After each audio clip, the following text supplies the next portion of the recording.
Following the themes and storyline of Shakespeare's Hamlet, Disney's The Lion King is recognized for fantastic storytelling and top chart songs.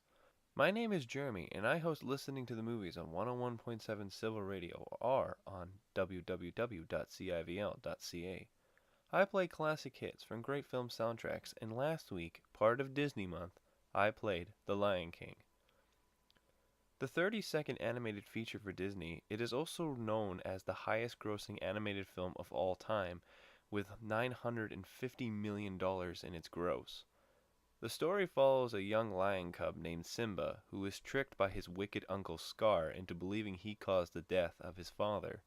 He flees into exile while Scar takes over the kingdom.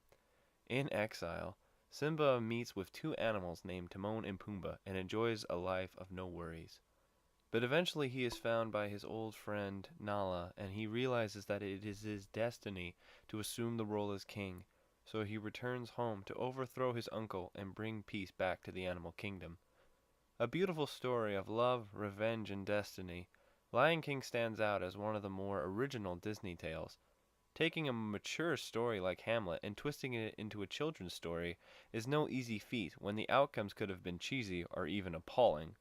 Even in the development stages, producers laughed at the idea of lions reenacting Hamlet with Elton John singing songs.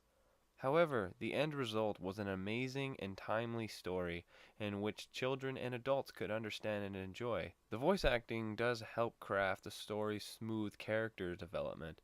Jeremy Irons shines as the villain of this film, Scar. I do have a bit of favoritism for Disney villains, and I do like Scar considering he is one of the more cunning villains. He even admits at the beginning of the film that he is not strong in terms of strength, but in terms of intelligence. Nathan Lane is hilarious as Timon, and Ernie Sambella is great as Pumbaa. It's funny how out of all the actors in this film, I never can remember who voiced Pumbaa, despite how big of a character he is. Matthew Broderick, James Earl Jones, Whoopi Goldberg, and Jonathan Taylor Thomas, and others all do great jobs at building the emotion and personality of their characters. The soundtrack is quite impressive as well, with a score written by Hans Zimmer and, as mentioned before, lyrical songs written and performed by Elton John. Each song in the soundtrack has a distinct purpose and overlying feel to the film and helps build the story and the characters. Unlike some other Disney soundtracks I've played this month, all the songs actually represent the situation that the title entails, and that is nice for a perfectionist of sorting songs like myself. If you have never seen this film before, you must be living under a rock. But somehow, if you have not seen this film, buy it, no question. Is it one of the greatest films ever made by Disney? No, that's a loaded question, but it is one of the best ever made.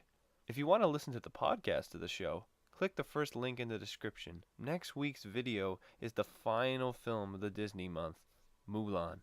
Thanks for watching.